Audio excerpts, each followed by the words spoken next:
thank everybody for coming back out. We have our next generation conversations back today. My daughter and I, she may have to hold that. My daughter and I were back on, so we appreciate everybody for coming out last time and coming back again. So we're gonna just ask some questions. We're gonna do this again, like we did it last time. Well, her and I, we're gonna sit there. We're gonna ask each other questions. And this is candid. I don't know what she's gonna ask. She doesn't know what I'm gonna ask. And so we're gonna get this started.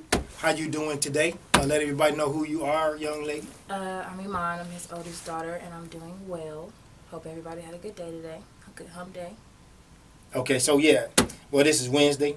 All is well. It's a good day. I had a relaxing day today. I was excited about tonight coming on because we did get a good response. So we thank everybody that tuned in last time. We had a good time. We really, really did. So we're going to make this kind of, hey, everybody, what's going on? Hey, Uncle John. Oh, Uncle Jay. Hey, B, what's going on? Okay. All right. So, yeah.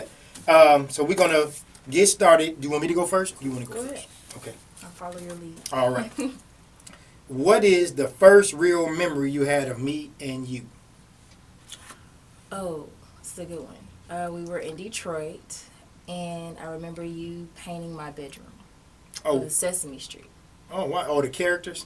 Yeah. That's the first real memory? Okay. Well, that, and then I remember I used to be super afraid of the dark. And you used to come in the room, and you said there's only 3 things in the dark. You, Daddy, and God. That's right. And then if anybody else is coming in there, no problem. That's it. That's it. So, yeah. There you go. Okay, let's see. Let me try another one. What was your perception of me when you were a teenager? What was your perception in your teenage years? You were the enemy. I was the enemy? Not 100% of the time, but I'll say at least 60% of the time. 60? Yeah. And because, name something that was big. Why was I the enemy? Give me something big. You were just a little bit more firm than Mom. Okay, just that. All right. Yeah, all right. Pretty much. Now, how does that differ from now?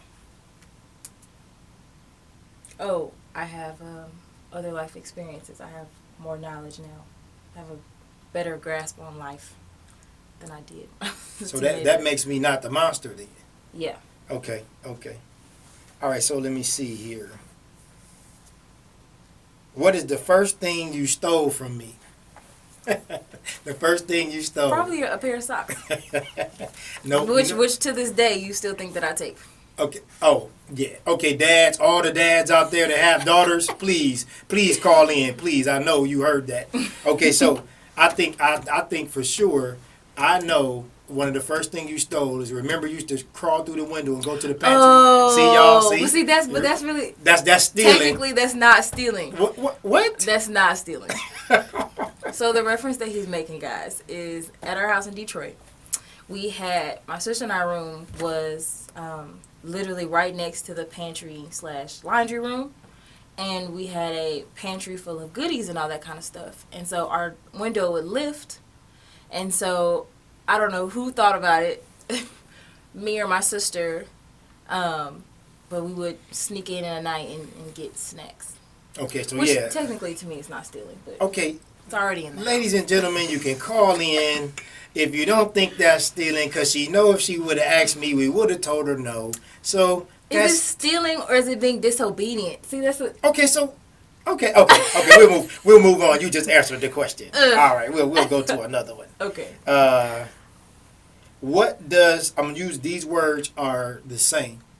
What does the word dad and father mean to you? Not me. The words. What does that mean when you hear those words about any dad or father? Oh, boy.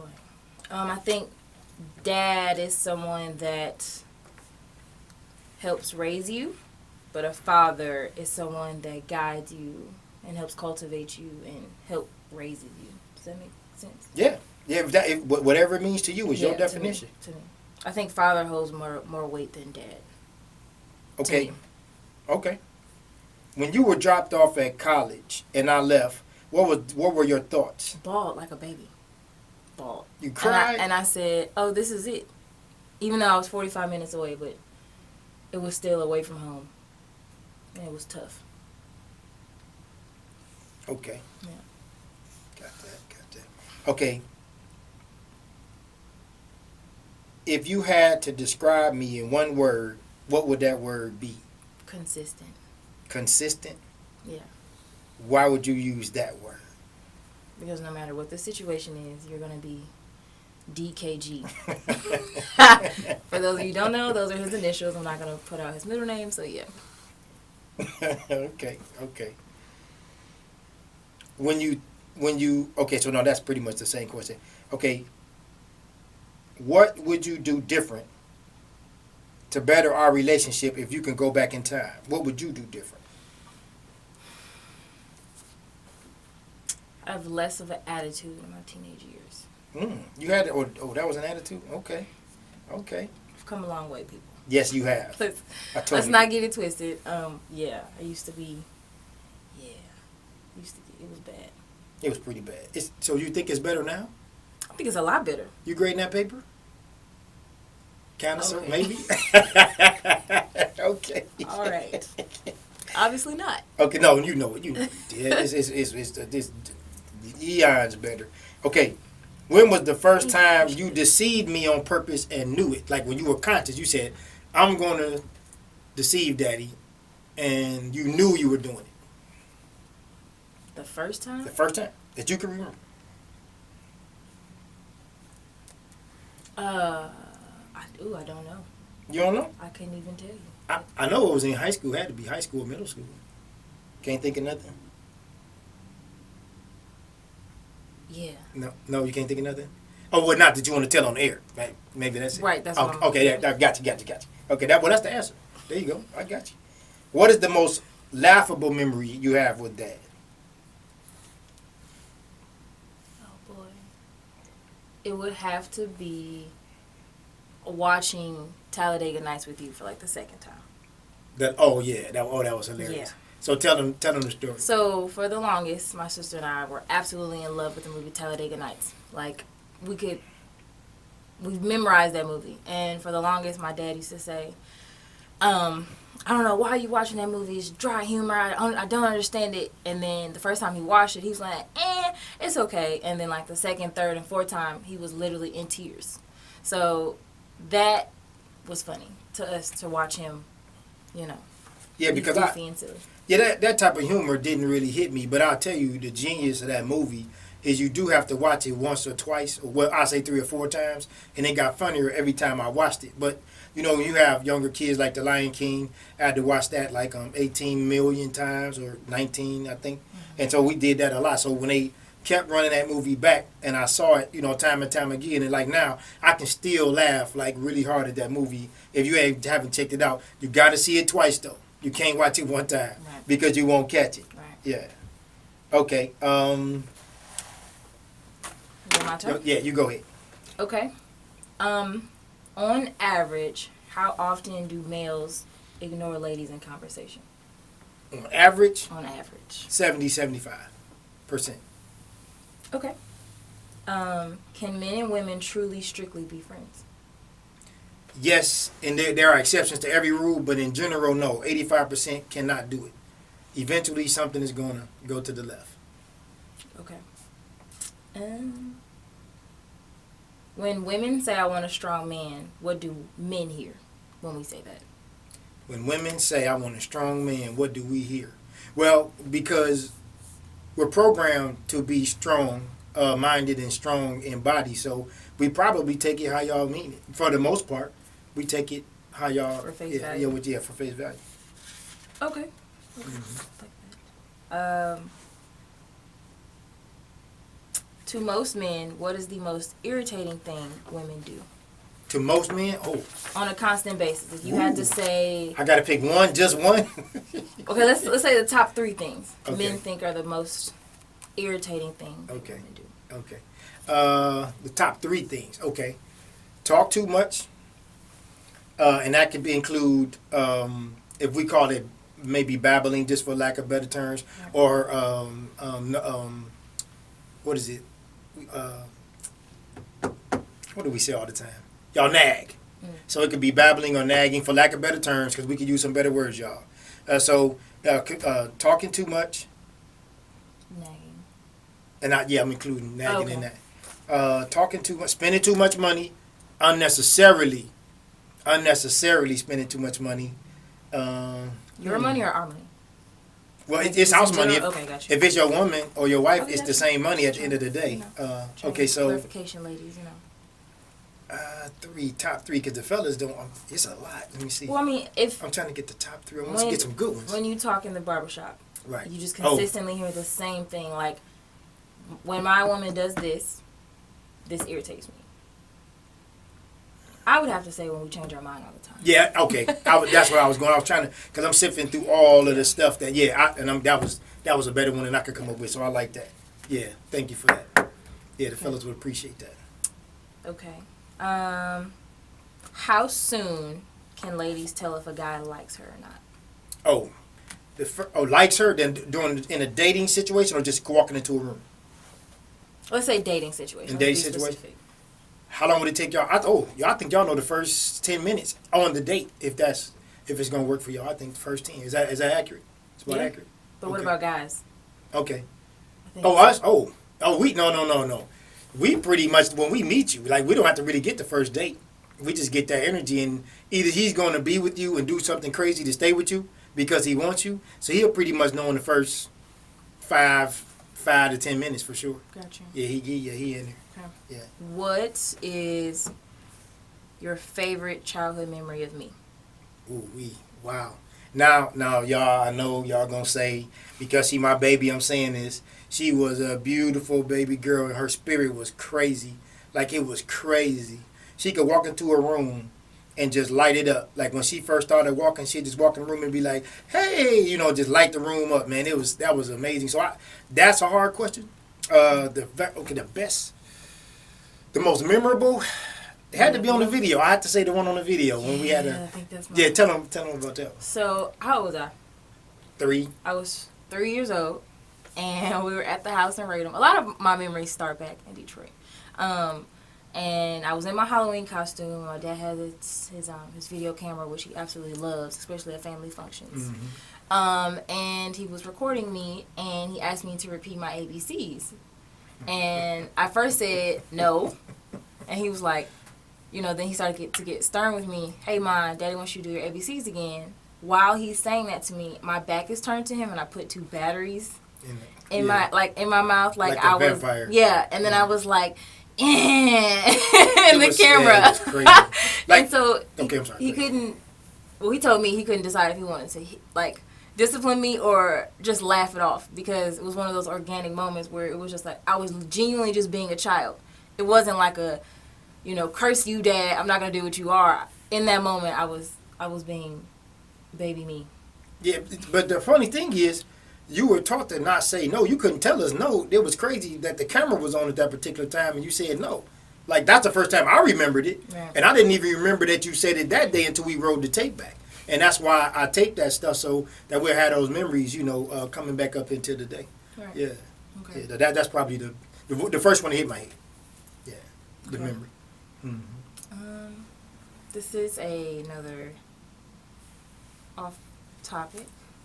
Do guys really pay attention to matching toes and nails? No, not off the top. Absolutely not. Listen, ladies, let me be clear.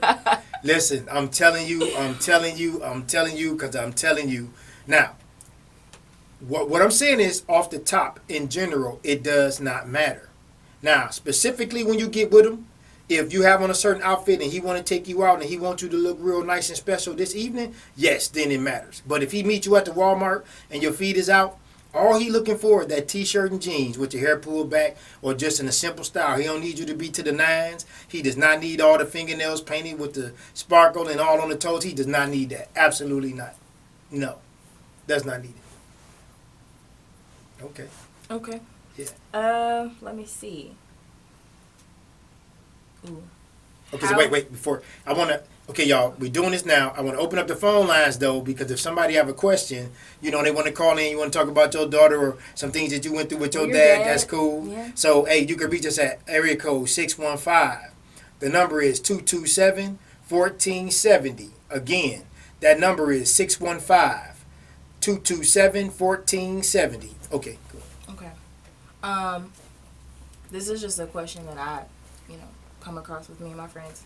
How many men on average are happy in their current relationship? Happy? Yeah. Whatever happy. 5 to 10%. At best, I'm pushing 10. I'm pushing that. I'm pushing 10. All right, ladies. I'm pushing 10. We got some work to do. I'm pushing 10. I would say, because in the barbershop, a lot of times when the brothers come through, again, a lack of communication is in the translation. It's because we're direct opposites. And we're it's like we're competing against one another instead of trying to complement each other. So I think that's where a lot of that discord comes in. I think if we just change the way that we approach a lot of situations in general, I think a lot of things will run a lot smoother than us competing against each other and start complimenting. So I think that's where the discord is. We have a caller. Okay, caller, go ahead. Where you calling from and what's your name? Hey, this is Gooch, man. This is your boy Gooch, man. Hey. I just wanted to say that I thought my wife was the only woman, man, that changed her mind. No, sir. No, we all do it. Absolutely not. I had that moment. That's good. That's new news to me. Yeah, okay, that's a good deal. Yeah, no, not at all. The research is. Oh, go ahead. I don't feel so bad at all now, man. I guess it's one of those things, man. But I'll just calling in, man. Just to say, hey, man, y'all doing a good job. Okay, thank you, sir. Appreciate it. Yeah, I'm online. All right. All right. Good one, man. Yes, sir. Alrighty. Okay. I lost my question. What, me being your daughter, when we go out and I pick up the whole tab, Okay. how does that make you feel? Because I can read your body language. Right. It's saying, not really feeling this, but sometimes I have to be stern and say, hey, Dad, I earned this money. You taught me how to earn this money. Let me pay for it. How does it make me feel? Yes. It's mixed feelings. Well, first of all, you want to be glad that you raised, a functional adult. They come out of your house and you prepare them for the world, so you can go out there and you understand that, that you're a woman and you have to pay for what you want. You get what you want, you pay for it. If you want to take your dad out, that makes me feel good on that side. But as your dad, because you take care of your daughter all your life, then you get to that point. It's just to disconnect from all it's different. It makes you feel different. Yeah. Okay. And this is back to men and women. What are the 3 categories that men put women in? That you can say on the air. Oh, okay. I was gonna say, whoa. that you can put on the air. I want to be with her for tonight. I want to be with her for a little while. I want to be with her and make her my wife. Those are the 3 categories. Okay. And how do I would say females? At what point do we know what category we're in? Like different scenarios. So if I'm the lady for the night, okay. How do I know that? That's all it is. Yes. I think me. Now this is. I'm gonna give you 2 answers. I'm gonna give you my answer, then what fellas tell me. Okay. I think fellas will say that y'all never really get it. Because again, we both use the same tools. We use love to receive sex, and y'all use sex to receive love. But y'all goal is to get that healthy, viable relationship long term, and the man is just basically there for sex if it's just that night. So most guys will say y'all never get it. I'll say, our definition of a female and a woman is different. So I think a female may never get that, but a woman might get it after the 2nd or 3rd encounter. I think that's just how I see it. Yeah. Okay. At what point should a man speak up or out when his lady is out of pocket? Ooh. Now that's one of those case by case situations. Well, because I'm trying to, because that's a sticky one. I think he is acceptable and what is not first. Okay. So once you've laid the foundation, then you just stick to the structure that y'all have together, and then if she steps outside of the agreement, then it's time for him to try to balance that back out. Yeah. Okay. That's what. At what point? How should women approach it? Because I think there's a difference in how we approach it and how you guys approach it. Right. Okay. I think we have a caller, so we'll take the call and we're gonna get right back to that question. Okay. We got an asterisk next to that. Yeah. Say what? Asterisk next to that. Okay. Go ahead, caller. What's your name and where you calling from? Okay. Okay, so we can get back to that question. Okay. Hopefully the caller will call back and We want to hear from you. Yeah, we want to hear from you. Okay, you can ask the question. Oh, how should ladies approach if they feel like their guy is out of pocket? The same way. She has to go back to what they agreed on when they governed together, what they both say is normal for them. Okay. And when he steps outside of the agreement, feminine energy is very, very important, ladies. I need y'all to understand. Please, we want something hard and firm. A man wants something soft and sweet. A woman wants something hard and firm. So the more hard and firm you become, the more you repel him. You don't intimidate him. You repel him. So I think if you just take your time and use that feminine energy, he chose you for a reason. Men, when they choose you, we give you our power in a sense. Whatever that, if that's finances, if it's our children, if it's our future, if it's our, if we marry. So all you have to do, ladies, he already chose you. You don't have to fight him. All you have to do is compliment him. Use your feminine energy. He already chose you and gave you his power. So I think if she just lay back and just use that feminine energy, and I'm not saying let him walk over you. Don't be too meek and mild, but that soft and that sweet touch, that's what he's looking for. No doubt. Okay. Yeah. Well, I'm good for right now if you want to. We good? Okay. So, all right. So, that was pretty much the questions that we had out there. So, again, the phone lines are open. If you want to give a call in, you heard something that you like, reach us at 615. The number is 227-1470. Again, that number is 615-227-1470. So if you're on Facebook Live and you don't know the number, you could just go to my page. It's there in that in the events, or you can go to my YouTube, Clipperdome Chronicles. Video number 36 will have the number there as well. So if you want to find it and you get on a little, you want to go try to search that and you couldn't write it down, you might be driving or something like that. Okay, so this is called the Next Generation Conversation. It was a long time coming, and when you get to, I made a phone call today to a couple people, and it was about the heartbreak, the divorce. When your daughter gets to a certain age, and you're not cool no more, Dad. When she don't want to be around you, you can't drop her off at the school no more. She don't want you around her friends, or she want to go over her other friend's house because they don't want to come over and eat pizza at your house. Because you might do something to embarrass her. So that is really hurtful to a father to love something more than you love yourself, and then to have them pulled away from you and divorce you is really, really hard. Yeah, that's rough. I made a couple calls today so I could make reference to that, and I was hoping that they could call in today and kind of share some stories about that heartbreak, that divorce part. It's a really hard piece to be so connected and have so much love, and then have this thing you love so much just walk away from you and don't want to have nothing to do with you. That's real. That's a hard pill to swallow. So question, is that feeling deeper on the wedding day? Or is it mixed feelings, like a sense of relief? Okay, she's in good hands. Or is it like, oh no, she's literally no longer my baby anymore? Okay, in a sense. Okay, so I haven't been there yet, but I'll say this. I prepared you for that day because I knew it was coming. When I held you in my hands, when we were at the hospital, I held you and I said I have to give her all the tools and everything that she needs, because one day it's going to be a young man that's going to walk up, and then I'm going to have grandchildren. So I did all that I know that I could do to give you everything, so that on that day, when I walk you down the aisle, because I'm not walking you down the aisle if I do not approve. I'm not doing it because you know better. Everyone you knows. Know what to do. So from that day forward, I was just trying to give you everything that you needed, so that day would be one of the best days of your life. So you know what to do, and on that day, it never gets better. You never want to lose something that's that close and important and so Is it a connected loss, to you. Yeah, because it's official that you are no longer, now you are him.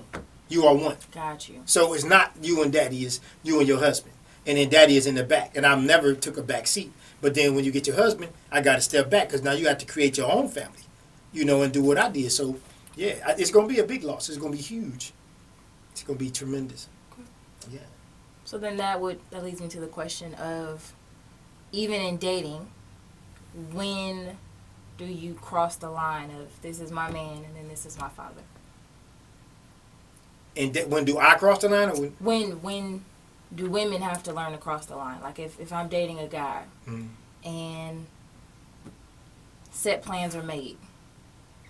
And to me right now, daddy trumps everything. But to some guys, there's a line that should be should not or should be crossed. Does that make sense? Yes. So I'm trying to.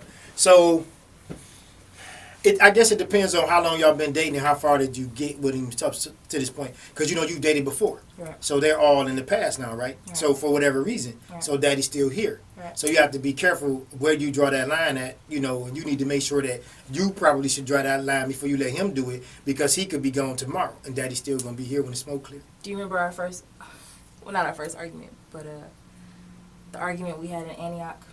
About? The first time I genuinely yelled at you and just stormed off.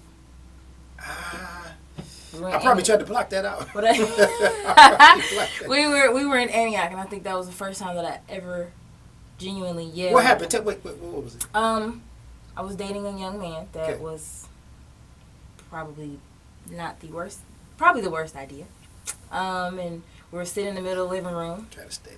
We were sitting in the middle of the living room, and you told me that he was just not the guy, and I was just yelling at the top of my lungs, and I slammed my door, and y'all literally sat on my floor. Oh yeah. Cried. Okay, yeah, I remember that. Yeah. So, okay, so you get to that impasse, right, where your knowledge can't supersede my experience, and you only know what you know, right. And then you don't know what you don't know.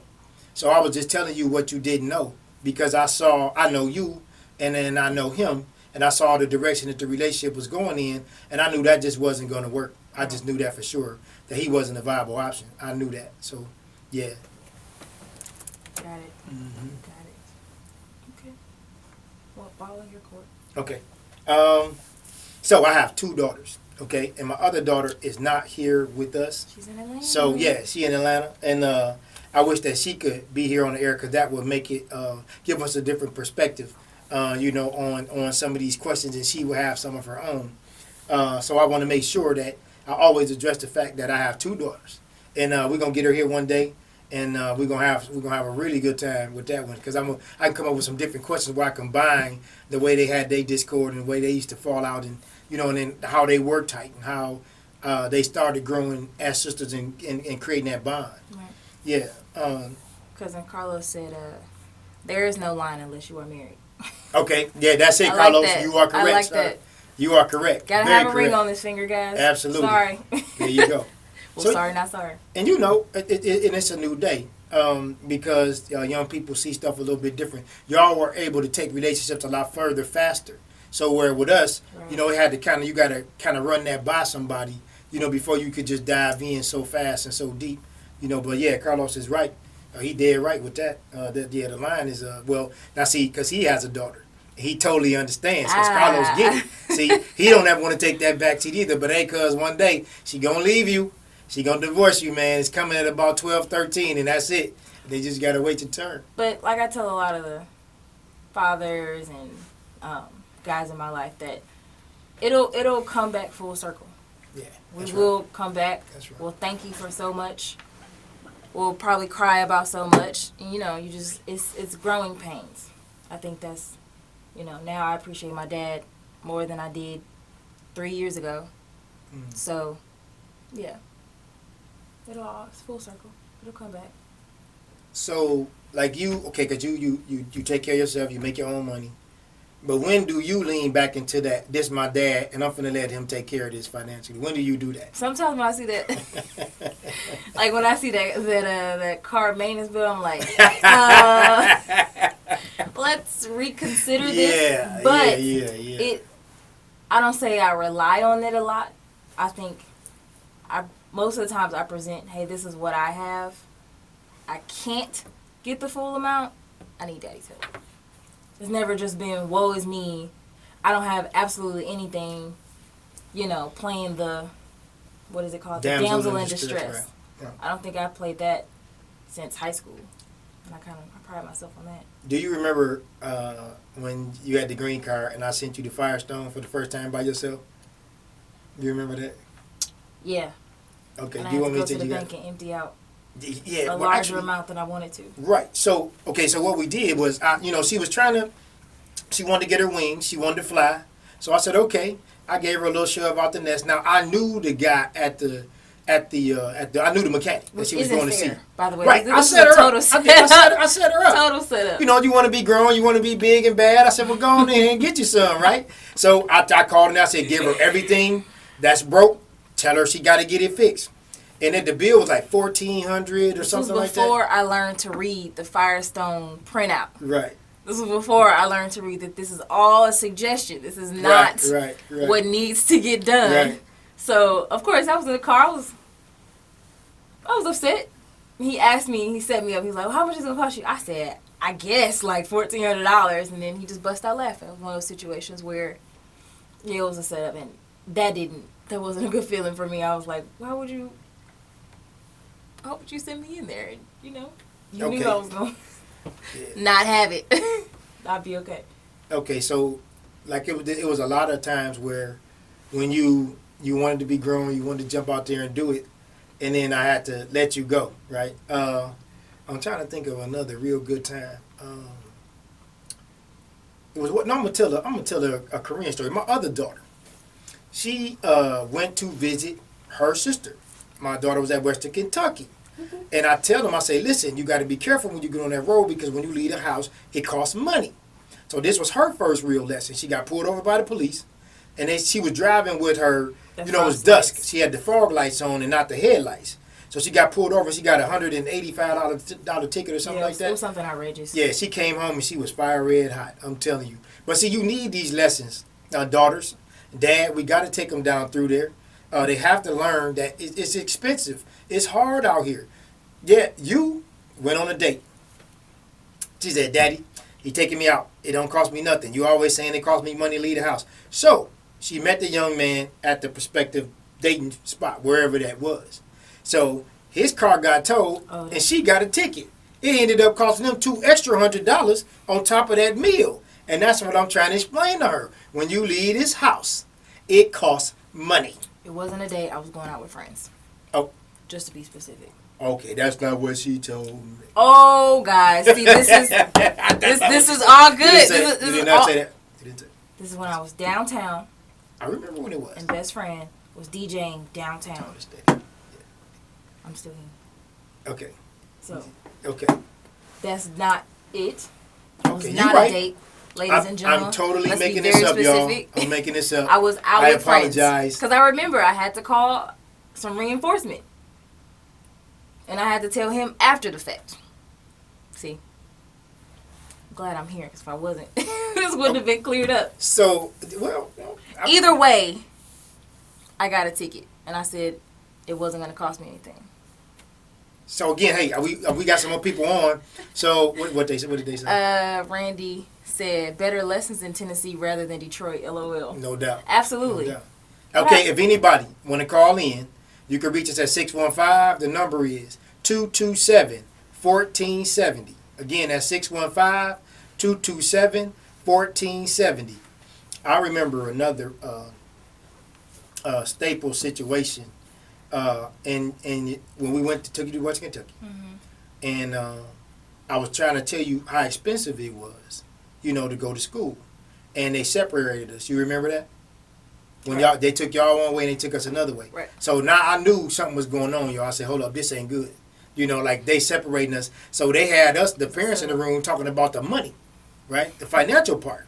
So they said, well, you have adults. These are adults, and you can't ask them about their personal business. You can't check their grades. Said, but you can get this loan for $50,000. So I'm looking around the room. I'm like, am I the only person just heard that? You telling me I can't check the grades. I can't inquire about what's going on, but I can sign this paper and get $50,000 so you can go to school? Absolutely not. Yeah, that was no, can't do it. So from that point on, I told her, I said, well, look, if you want daddy to be involved, you cannot tell me what it is, on your, what is the log? What do they call that thing you log in on? What is that? I couldn't even tell you. Okay, so you log in and she could check her grades and you can look at, all of her records and whatever's going on at the school. So she didn't have to give me the passcode. But I did. Oh, yes, she did. I don't think I really had a choice. And I think y'all understand. No, you could have had a choice. You just didn't want to pay the price No, to take that choice. I don't think I really had a choice. Oh, okay. I don't really think that was a choice. I think that was one of the daughters. I don't know if you're listening, but it's they give you an option, but they're not really giving you an option. It's one of those things. It's like either X, Y, or Z. If you choose X, Z is gonna happen. If you choose Y, Z is gonna happen. So you really have to. It's the illusion of inclusion. They want you to think you're making the choice, but it's really them. Okay. It's great psychology. When we become parents, I know we're gonna do it to our kids because I'm thinking about it right now. I'm like, oh, okay, I would flip this way. Okay. It's usually a flipping situation. Okay. Tell them about the first time you ran away with your sister. Corinne, oh my goodness. How we laugh to this day. Okay, so I don't know why we got in trouble. I don't know who got in trouble. We were in Huntsville. And I know everyone, I know y'all's generation is different. Y'all could think it. But even if you thought it, it would still be an action against you. Yay. So, but we grew up in a household to where our conversation was different. Our dialogue was different. So I think we were really upset at something. We closed the door. We thought we had a meeting of the minds, and we packed suitcases, and we were like, I don't even know if we said anything, but I think we were saying something. We're out, and then my dad was like, I think he had a cup of brown or something, and he was like, no, you leave this house with everything you paid for. And we looked at each other like, well, that's probably a teddy bear. It really wasn't even our money. So he said, you know what? I'm going to let you go. I'm going to see how far you going to get. He closed the door, locked the door. Y'all, we got to the end of the street and said, because we were going to go to our uncle's house. I don't think y'all got that far. Did you get that far? Okay, yeah. Either way, we left the house. And we turned right back around. We knocked on the door. Did one of those things. And as my dad is so goofy, if you guys know him, you know he's goofy. He was like, oh, hello, I think we have kids at the door. And then for like a week straight, all we ate was pork and beans. And they would order a steak. Oh yeah, and they ate out, y'all. We were oh yeah, barbecue, fish. Yeah, we did it. Didn't do it again. We did not do it again. Nope. And they would talk around us like we weren't there. Oh, I think that was the most hurtful part. Like we weren't there. That was good. So it was like they were having a conversation like, could have sworn we used to have 2 girls here, and they would open our door like we weren't laying down. I sure wish they was here. Yeah, that was good. That was pretty good. That's something I'm gonna tell. That was pretty good. My children. I think that's good. And he says that when I have kids, I'm gonna laugh like he laughs. Oh yeah. Yeah. So it's been we've had a lot of moments like that, I think. Yeah. Oh no, we had a lot. That was classic. Yeah, it was classic. Yeah. Because it was. I knew that y'all wasn't going because y'all was so spoiled. Like Yep. What you gonna do? You're not gonna go far because you're gonna get hungry. Like in 5 or 10 minutes, so you're gonna come back and we get didn't something have to eat. money. I think we just left with our pajamas and. Because I was looking out the window, because I'm not just gonna let my kids wander nowhere. So I was looking out the window and they didn't make it to the end of the block because we was in the middle and it's like it was a long. The block was long, so no, they didn't get far. They probably went about 3 or 4 houses and turned back around. That was the end of that. Yeah. You should have did that to your kids. It would have been funny. Yeah. You would laugh with them. Yeah, I think it hasn't been an easy road. We've had some, bumps in the road. I'll say some potholes. But it's been good. I wouldn't trade this man in for the world. Oh, thank you. Yeah, babe, that's good. So all of the world knows, Nashville Airwaves, this is my favorite. I love my dad. He sacrificed his entire life for me. Love him to the end of the world. all of it. It's an inside. Just an It's inside. the inside jokes. I just want It's an everybody to inside know thing. Dennis Graham is the best. He's Okay. probably going to get the Father of the Year award, at the end of 2019. Forever. Okay. Love you, Dad. Love you too. Okay, so the inside joke to what she doing. I told her, I said, the divorce came, right? When she was 14, whatever. Yeah. And so she reverts back to that sometimes where I might just say, hey, get that hug before she might be walking out the door. And then she'd be like, got a little attitude or something like that. And I don't know where it's coming from because I know it's not about me because we don't really have a lot of discord, but she was upset about something, but she takes it out on me. So then I said, sometimes you act like you don't love your daddy. And so now that's why she doing that right there. It's okay. I think it's the translation because I am his entire world. He takes things a little bit too personally, which is understandable. I can say that. So sometimes if I'm upset or I just don't feel like being social, he takes that very personally. And I get it. He sacrificed his entire life for me. I don't get to make that decision with him. But sometimes he also has to understand that, female energy is not heavier or lighter than what men deal with on a daily. But as a 25-year-old black female, it's some stuff that I'm dealing with as well. So sometimes my mental capacity is not where he needs it to be. And, of course, he's harder on me. Obviously, I'm his seed. So it's just sometimes I just have to remind him, I'm still human. I'm still a female. I'm still a young female, and I'm still trying to figure this out. It's nothing personal. It's not like I have something on my door that's saying, keep out, don't want to talk to anybody. It's just sometimes I'm learning to deal and process things on my own and handle situations on my own, if that makes sense. Yeah, Okay. no doubt. Okay. I was thinking about that time when you went to Costa Rica. And that was a lot for me because I didn't want you to go. He also gave me 2 options. Oh, what I But said? he really didn't give me an option. He said, you can go to Costa Rica. Dad's going to love you and support you. Or we can go to Rodeo Drive, and you can get whatever you want. For 2 days? I remember. I think it was 2 or 3 days. So the young me was saying, oh, Rodeo Drive is in America. We can go there, whatever. No, we can't. Okay. We can go visit or physically be there, but it would be harder to get to Costa Rica than it would be Rodeo Drive. For who? For Iman. Oh, okay. For Iman. Okay. That was my high school self-thinking process, which I've grown and elevated. I probably would still pick Costa Rica, but I would do it differently. So when you going out of the country like by Scary. yourself, of course every Oh. father is like no. Off the top, I know what y'all saying at home. You're like never, none of that, right? Because if she gets stuck over there, that the red tape and all of the politics. How do you get past that? Right. And then just the financial piece of it would get crazy. So I didn't want her to go.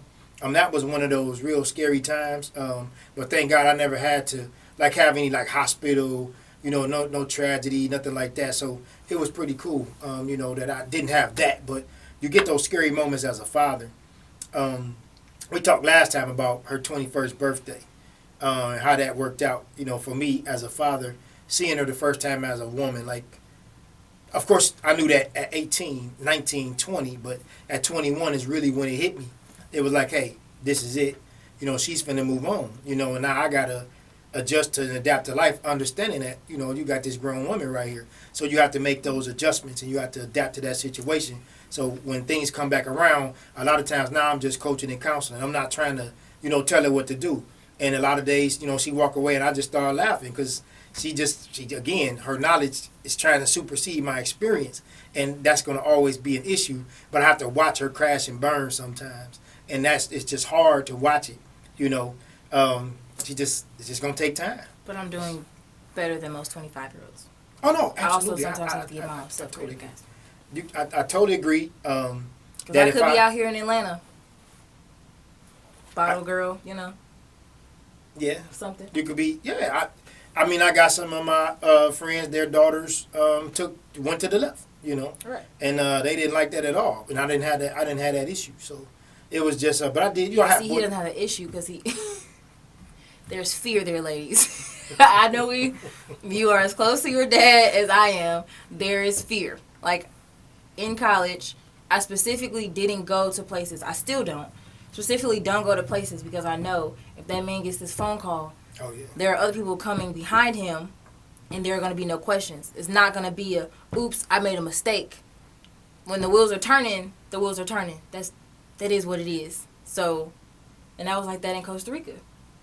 Some people wanted to do some excursions. I said, nah, my intuition is not telling me to do this. And even when we, I think we said this last time, when I came back, there was a delayed flight. And they were like, oh, we're probably going to be stranded here for 2 hours. And I said, not I.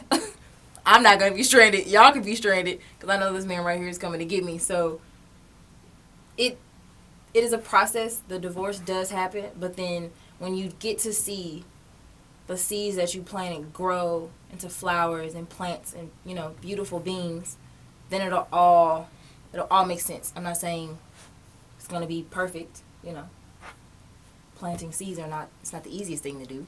And you're not going to see it the next day, you know. So I think it took us past 14, childhood, then from 11 to 14 for us to get as strong as we are. We're our sponsors. So we'll go ahead. You got anything else you want to add on to this, babe? No. No? Okay, so we can go ahead and wrap this up. So we want you to take this. We want you to test this. We want you to try this. We want you to take it to the barbershop or take it to the hair salon. Take it to the job or take it to the church. And remember, sometimes you don't have to like it, believe it, or understand it. You just have to respect it. This is the Clipperdome Chronicles. Thank you.